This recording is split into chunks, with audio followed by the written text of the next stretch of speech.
Well, good morning, everyone. So this morning, we're going to talk about preparedness. We've got a big snow. According to the weatherman, it might not snow an inch, or it might snow a foot. It's the only job that I know you can be wrong most of the time and still keep your job with millions of dollars worth of equipment. But today we're going to be talking about preparedness.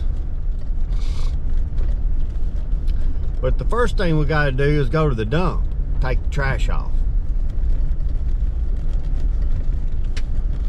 Let me know if y'all have a dump in your county.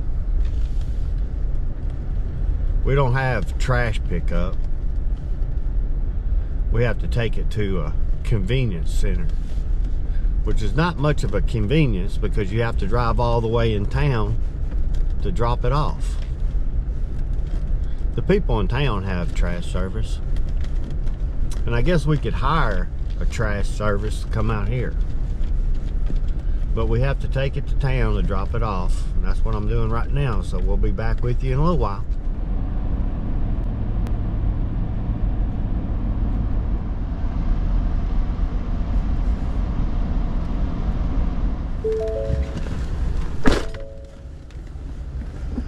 All right, we got the trash taken off.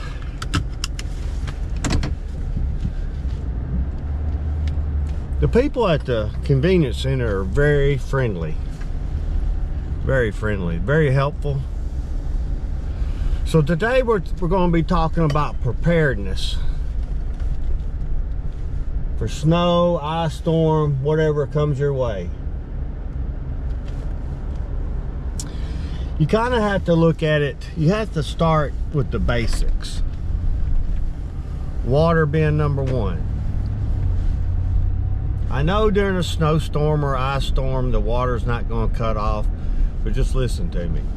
Water is the most important thing, the most important resource that we have. We turn the faucet and the water magically comes out. Well, what happens when the water no longer comes out? You got to have a way to get the water. So if you're not storing the water, I would recommend getting a few water containers, 5-gallon water containers from Walmart, from Amazon, from wherever, and just store, 10 or 15 gallons of water. It doesn't cost you much, and you'll have water backup. So we got some blue containers that we store water in, and then I've got water catchment out there by the chicken coop that holds, I think, 55 gallons. So I mean, we've got plenty of water, and you got to have a way to purify your water. We've got a couple of different methods. We got drinking straws that you can put your water in a cup and sip the water through the straw, and it purifies the water. And then we've got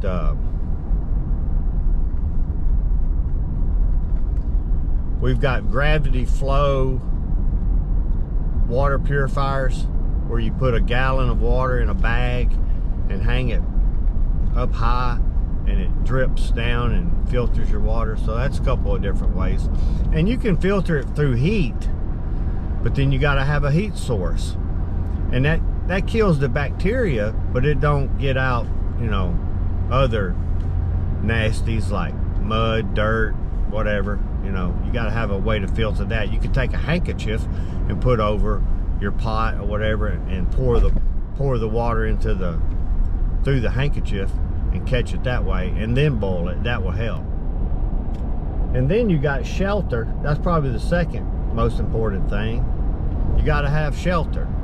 Through the winter time, you got to have warm shelter. That could be the clothes, your shelter could be the clothes on your back, or it could be a structure like your house.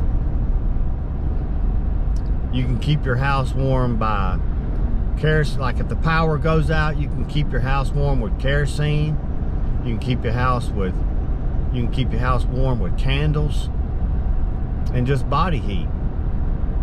If the power went off and stayed off for a long time and it was in cold conditions, you could put up some blankets and make like a shelter inside a shelter. And we're talking about extreme conditions right now, but that's one thing you could do. But just be very careful with fire, because a lot of houses catch on fire this time of year, and it's because of open flame sources. Let me touch on fire for just a second. A lot of your outdoor survivalists will say, well, you can start a fire by rubbing 2 sticks together, or you can start a fire with a flint or a fire starting rod. Okay, well, that's good for YouTube. That's good for entertainment purposes. But when the crap hits the fan and you got to get a fire started, the best thing you can have is a lighter. I don't smoke, never have smoked, but I always carry a lighter with me. And I'll tell you something else good to have is road flares. A road flare will burn hot, and I think you can get them up to 15-30 minutes. And if you can't catch even wet, dry, or wet dead wood on fire with a road flare, you're in bad shape. And your dexterity is not going to be that good if you're super cold. If you had a breakdown in your car and you had to walk a ways and it got dark on you, and you're at the edge of hypothermia, and you trying to get a fire started, even with a lighter. I keep a little bag in my truck. I don't like calling it a get home bag or a bug out bag, because that's just ridiculous. But I've got road flares in my bag. I've got a couple of lighters in my bag, and it's just for starting a fire and signaling people. If you got to signal somebody, there's nothing better than a road flare. I guess the next priority on the list is food. I don't care if you're a prepper, if you're just a daily average citizen. I think you have to have a month's worth of food in your pantry. You'd be surprised of the people that in Nashville, where I work security, order Uber Eats for every meal. I don't know how they're doing it. One, it's expensive. Two, if anything happens, an ice storm, a snow, and Uber Eats can't get to you in a couple of days, what are you going to do? Even FEMA says keep 30 days worth of food on hand. You should at least have 30 days worth of food on hand and a way to cook it. It goes back to fire and heat. I'm not saying have 3 or 4 years worth of food saved up, but at least 30 days. Just canned goods and freeze-dried food. You can go to Kroger and get all kinds of freeze-dried food and canned goods pretty cheap. I don't know why people wouldn't keep, 10 cans of Campbell's soup in their pantry. All right. So let's back up and talk about heat and having backup sources of heat. Unfortunately, my wood stove plan didn't come through, but we still have propane and we still have kerosene. Get you a couple of kerosene heaters. They're not very expensive, and 5 gallons of kerosene, and that should get you through most emergency grid down situations. They put off a lot of heat, and they're cheap, and they work good. Just remember to have plenty of ventilation. Leave a window cracked or something to give you plenty of ventilation if you choose to use a kerosene heater. And test your kerosene heaters. Today, I'm going to get the kerosene heaters out of the storage building, fire them up, check them, make sure they work, make sure they burn. Everything should be fine. They've been in dry storage and kept up, but today I'm going to test them out. That way, if something does go wrong, I need another burner or something, I have a couple of days to prepare for that. So make sure you have kerosene heaters and they're working. You can get the little buddy heaters. Those are pretty good. They won't heat a big space, but they'll heat like your bedroom pretty good. All right, let's talk about power. So if the grid goes out, we plan on hooking our portable generator up to the house. Travis is coming up and he's going to put a plug on the outside of the house by the panel, like an RV plug. And we can't run the entire house, but we could run refrigerators, freezers, light switches, plugs, that sort of thing. So make sure you have backup power. We've got a lot of experience with backup power. We run that generator for about 2 months before our electricity got installed on our property. When we were living in the camper, we lived 2 months on the generator. It run 2 air conditions and lights and everything on a 34-foot camper. So it will definitely pull or produce enough power to power most of our house. So make sure you got backup power, whether it's a gas generator, solar. I prefer to have solar. It's just not in our budget right now, but a gas generator will be fine for short-term power outages. And if you have solar panels, I'm sure they're already hooked up and working, but if you have a generator, make sure it starts. Make sure you have extension cords pre-staged, ready to go, so you're not running around searching for them if the lights go off, in the middle of the night. So have that stuff pre-staged, ready to go, generators started, full of gas, check your oil, be good to go if something happens. All right, I got all my supplies. I'm gonna head back to the house, hook up the trailer, bring the generator to the house, start it, make sure everything's checked out, and then I'll probably go to town and get probably 2 or 3 5-gallon tanks of propane and have that ready. I know we've got 1 propane tank already that's full, but I'll probably get 2 or 3 more just to be safe if it's a long power outage. So we're forecast to get 1/2 inch to 1 inch of ice, and who knows how much snow. It could be 1 inch, it could be 12 inches, you just don't know. So if we have ice, we will have a power outage. How bad it will be, who knows.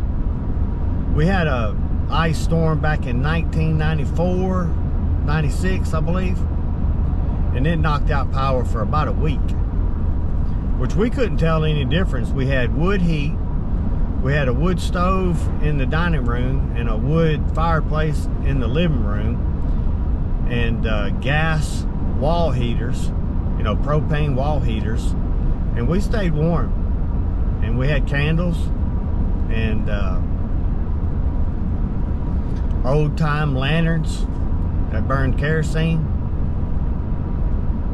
They were my granny's, and my mama inherited them, and I inherited them from my mama. So we stayed warm, we stayed lit. Other than a little bit of inconvenience, it really wasn't that big of a deal. I barely remember it. I mean, that shows you how much it wasn't that big of a deal for us.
Well, that was something else.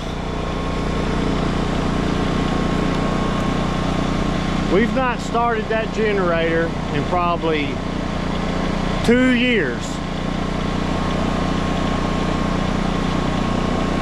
That Genemax GM9000IE, I would very much recommend that generator.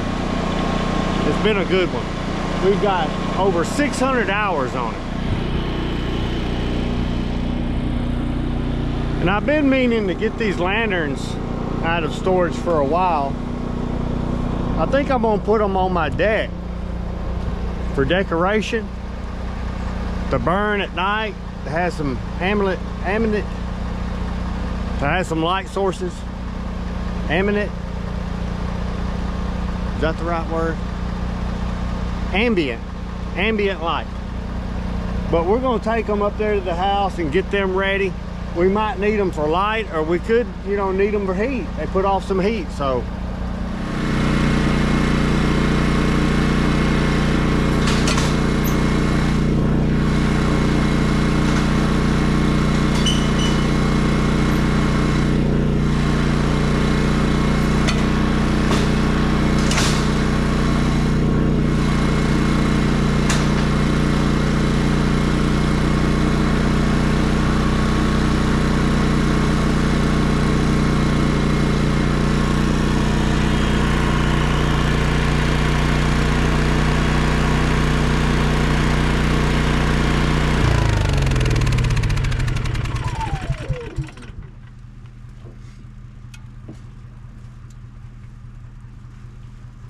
Well, I'm real happy with that generator. It's been a good one. So I got 2 kerosene heaters, a generator, plenty of extension cords, 2 5-gallon cans of kerosene, and a sled. Because I'm sure the kids will want to go sledding. So I'm just cleaning it up. It's been in storage for probably about 3 years now. These heaters right here are pretty well bulletproof. There's not much that can go wrong with them. So let me see. I've got the gas tank out of it, but there's still gas down here. Oh yeah.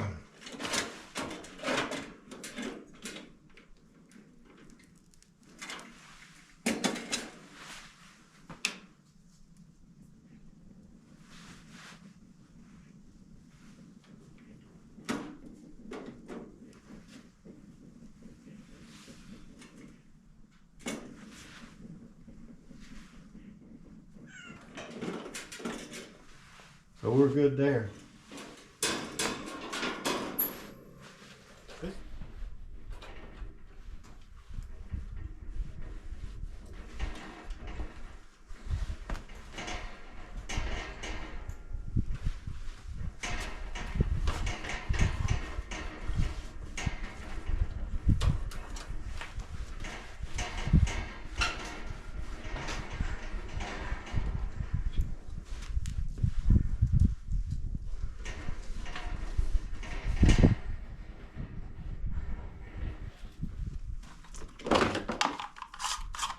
All right, now we're gonna, I got these several months ago for feeding the chickens,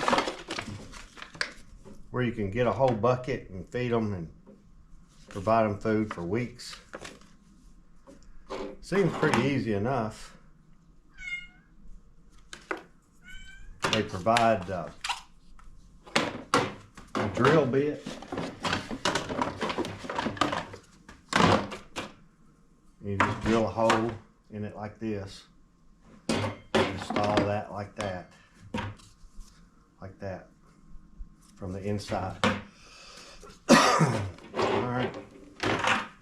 It's not really preparedness, but I guess it is. We like to take care of our animals.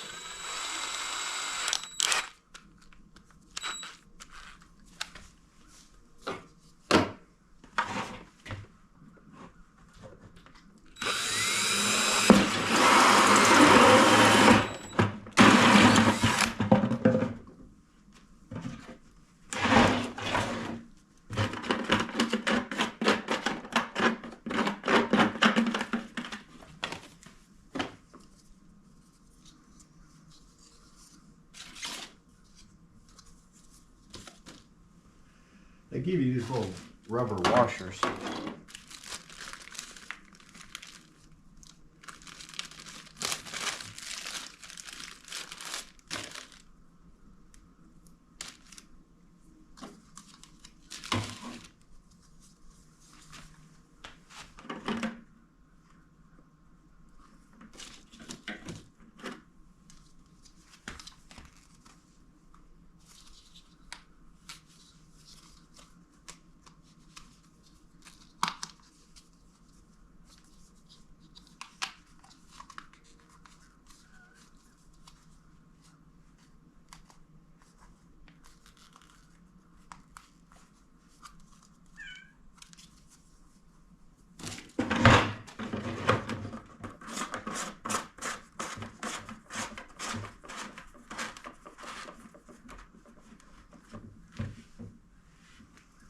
All right.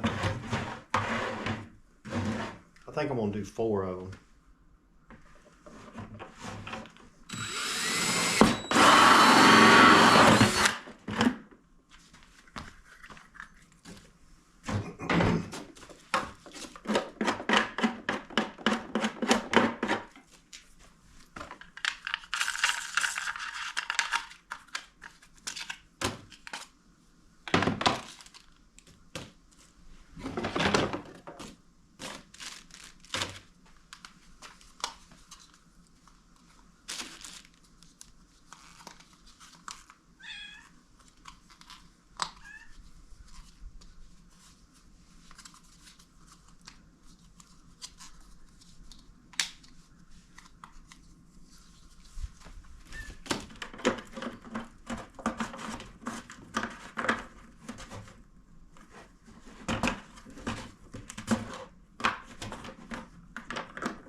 right, that's going to be it for today's video.